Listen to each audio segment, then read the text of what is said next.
नमस्कार YouTube family. शेतजमिनीमुळे होणारे वाद आता मिटणार. भूमी अभिलेख विभागाकडून मोजणीची नवीन नियमावली जाहीर. तर आजच्या या व्हिडिओद्वारे आपण जाणून घेणार आहोत काय आहे ही नवीन नियमावली. जर तुम्हाला रिअल इस्टेट व्यवहारांबद्दल संपूर्ण माहिती हवी असेल तर आमच्या YouTube चॅनलला सबस्क्राइब करा आणि नवनवीन व्हिडिओ अपडेट्स मिळवा. सबस्क्राइब करा आणि तुमच्या रिअल इस्टेट नॉलेज मध्ये भर घाला. राज्यात शेतजमिनीच्या मोजणी संदर्भात भूमी अभिलेख विभागाने नवे आणि स्पष्ट धोरण अंमलात आणले आहे. या सुधारित प्रक्रियेचा उद्देश मोजणीतील अचूकता, पारदर्शकता वाढवणे आणि मालकी संबंधी वाद कमी करणे आहे. यामुळे शेतकऱ्यांना त्यांच्या जमिनीशी संबंधित हक्क अधिक ठामपणे मिळतील अशी अपेक्षा आहे. मोजणीसाठी एकसंध मार्गदर्शक तत्वे. यापुढे एका सर्वे क्रमांकाच्या अंतर्गत असलेल्या वेगवेगळ्या पोट हिस्सांची मोजणी ठराविक निकषानुसार आणि सुसूत्र पद्धतीने होणार आहे. महाराष्ट्र जमीन महसूल नियम 1969 मध्ये आवश्यक ते बदल करून भूमापन प्रक्रियेला अधिक स्पष्ट व बांधील करण्यात आले आहे. शेतकऱ्यांनी आता अर्ज करताना स्वतःच्या भूखंडाच्या चारही सीमांच्या आधारावर शेजारील जमीनधारकांची माहिती अनिवार्यपणे द्यावी लागणार आहे.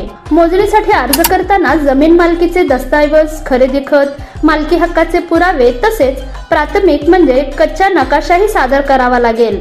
यामुळे चुकीच्या जागेवर मोजणी होण्याचे प्रकार थांबतील. पूर्वी अशा चुकांमुळे अनेक वेळा शेतकऱ्यांची फसवणूक झाल्याचे प्रकार घडले होते. सर्व संबंधित पक्षांना माहितीची खात्री करणे आवश्यक आहे.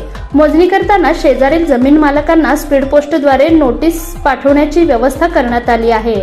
यामुळे कोणत्याही व्यक्तीला मोजणीविषयी माहिती मिळाल्यास अडचण येणार नाही. मोजणी पूर्ण झाल्यावर तयार झालेला नकाशा आपली चावडी पोर्टलवर आणि ग्रामपंचायत कार्यालयात 10 दिवसांसाठी प्रसिद्ध केला जाणार आहे. न्याय प्रक्रियेला यामुळे बळ मिळणार आहे.